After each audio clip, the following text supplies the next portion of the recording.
Breaking news చూస్తున్నాం. రెడ్డి మహిళల పట్ల అనుచిత వ్యాఖ్యలు చేసిన మల్లారెడ్డి మంత్రి పదవి నుంచి తక్షణమే బర్తరఫ్ చేయాలని రెడ్డి జాగృతి సంఘం డిమాండ్ చేసింది. ఇక మంత్రి వెంటనే బేషరతుగా క్షమాపణలు చెప్పాలని రెడ్డి జాగృతి సంస్థ వ్యవస్థాపక అధ్యక్షుడు పిట్ట శ్రీనివాసరెడ్డి డిమాండ్ చేశారు. ఇక దీనిపై మరింత సమాచారాన్ని రెడ్డి జాగృతి సంస్థ వ్యవస్థాపక అధ్యక్షుడు శ్రీనివాసరెడ్డి అందిస్తారు. శ్రీనివాసరెడ్డి, నమస్కారం అండి.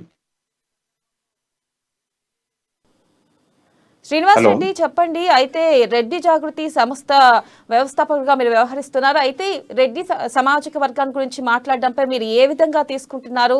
అసలు దీన్ని మీరు ఏ విధంగా ఖండిస్తున్నారు? మంత్రి మల్లారెడ్డి గారు మొన్న వాళ్ళ కాలేజీలో ఒక ఓరియంటేషన్ ప్రోగ్రామ్ లో మాట్లాడుతూ రెడ్డి మహిళల అనుచిత వ్యాఖ్యలు చేసి దీన్ని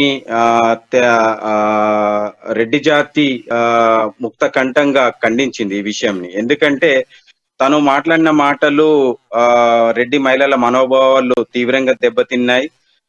మహిళలే కాదు, ఒక కుటుంబానికి ఒక కోడలి వ్యవస్థ, మన హిందూ సాంప్రదాయంలో కోడలి వ్యవస్థ అనేది చాలా ప్రాముఖ్యత ఉన్న వ్యవస్థ.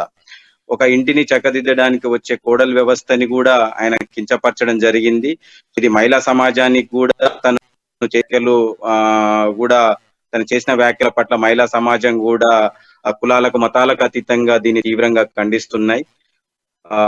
ముఖ్యంగా మా ఏకవాక్య డిమాండ్ ఏంటంటే తక్షణమే ఈ ఎలాంటి సమాజం పట్ల అవగాహన లేకుండా, ఒక బాధ్యత లేకుండా ప్రవర్తిస్తున్న మంత్రి మల్లారెడ్డి గారు ఒక ఉన్నతమైన పదవిలో ఉంటూ ఒక విద్యా సంస్థ అధినేతగా సమాజంలో పెద్దగా చెల్లమని, ఒక ఆరవేతగా చెల్లమని అవుతున్న మంత్రి మల్లారెడ్డి గారిని తక్షణమే మంత్రివర్గం నుంచి బర్తరఫ్ చేయాలని మా ప్రధాన డిమాండ్. ఎందుకంటే ఇది ఇప్పుడే కాదు, అనేక పనులలో తను వ్యాఖ్యతో తన చేతులతో ఖ్యాతిని కానీ కీర్తిని కానీ అభాషాలు చేస్తున్నాడు. జోకర్ లాగా ఉన్నాడు, ఒక బాధ్యత వ్యక్తిలాగా ఎప్పుడు ప్రవర్తిస్తలేడు. తనకు చట్టం అంటే గౌరవం, చట్టం పట్ల అవగలేదు. తన బాధ్యతల పట్ల, తన మంత్రివర్గంలో ఉన్న ఏ బాధ్యతలు వహిస్తున్నాడో కూడా తనకు బాధ్యత లేదు. ఆ బాధ్యత రహితంగా ప్రవర్తిస్తున్నందుకే తనకు ఆ మంత్రివర్గంలో కొనసాగే అర్హత మాత్రం ఎట్టి పరిస్థితులు.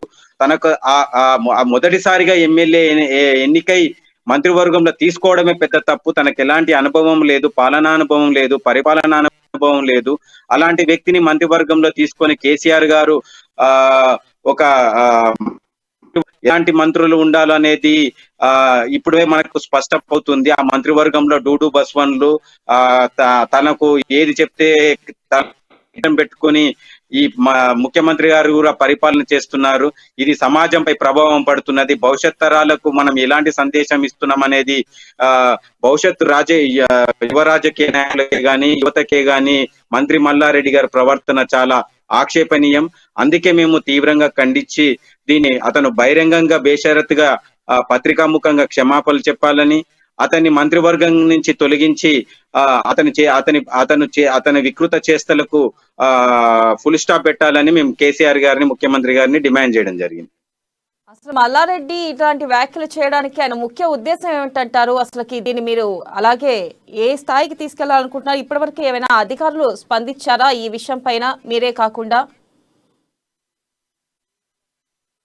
ఇప్పుడు మల్లారెడ్డి గారు చాలా విషయాలల్లో తను ఒక మంత్రిగా వ్యవహరిస్తున్నట్టు ఎక్కడ కనిపించలేదు. తన చేష్టలే గాని, తన వ్యాఖ్యలు గాని.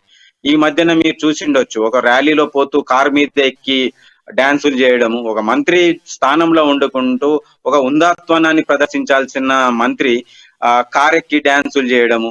ఈ మధ్యన మీరు మున్గోడు ఎలక్షన్ లో చూసినారు, స్వయంగా ఒక మంత్రి మందు బాటిల్ ముందు పెట్టుకొని ఓటర్లకు మందు పోస్తూ మీడియా దృష్టి పడడం జరిగింది. మీడియా వాళ్ళు ప్రశ్న అడగడంతో మా బావలతో తాగుతున్నా, మా భర్తలతో తాగుతున్నా అన్నట్టు ఒక వ్యంగ్యంగా మాట్లాడడం జరిగింది. సరే, అది ఆయన తాగడం అనేది అది ఒక 4 గోడల మధ్యగా జరగాల్సిన ఒక మునుగోడు నియోజకవర్గంలో ఒక మంత్రి స్థానం వెళ్ళి ప్రచారం చేస్తూ, ఎన్నికల ప్రచారం చేస్తూ ప్రలోభాలు పెట్టడము సమాజానికి తెలిసినప్పుడు కూడా ఆయన ప్రవర్తించిన తీరు కూడా ఆక్షేపణీయం. అలాంటి మంత్రిని మనము ఒక బాధ్యత లేని మంత్రిని, ఒక సమాజం పట్ల అవగాహన లేని మంత్రి తన విధులేందో తెలుసుకోలేని మంత్రిని మంత్రి పదవిలో కొనసాగించే ఎట్టి పరిస్థితుల్లో ఒప్పుకోదు.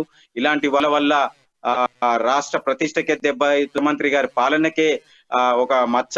ఎందుకంటే తను నేను గొప్పగా పరిపాలిస్తున్నాను, నా నా నా నా పరిపాలన చాలా అద్భుతం ఉంది, దేశంలో ఎక్కడ లేని నా పాలన ఉంది. కానీ ఇలాంటి మంత్రులని, జోకర్లని చూస్తుంటే మంత్రి మల్లారెడ్డి మంత్రిగా ప్రవర్తించకుండా ఒక జబర్దస్త్ కామెడీ షోలో ఆర్టిస్ట్ గా ప్రవర్తిస్తున్నాడు. ఈ మధ్యన మనం కేఏ పాల్ గారిని చూసినాము, దానికి అంతకు మించి ప్రవర్తిస్తున్నాడు. నాకు అనిపిస్తుంది కేఏ పాల్కి పోటీగా ఇతను ప్రవర్తిస్తుండా అని, కేఏ పాల్ గారిని అధిగమించడానికి ఈయన ప్రవర్తిస్తున్నాడా అనే ఒక సందేహం కూడా మాకు కలుగుతుంది. ఇలాంటి మంత్రిని ముఖ్యమంత్రి తన క్యాబినెట్ పెట్టుకోవడం చాలా దురదృష్టకరం.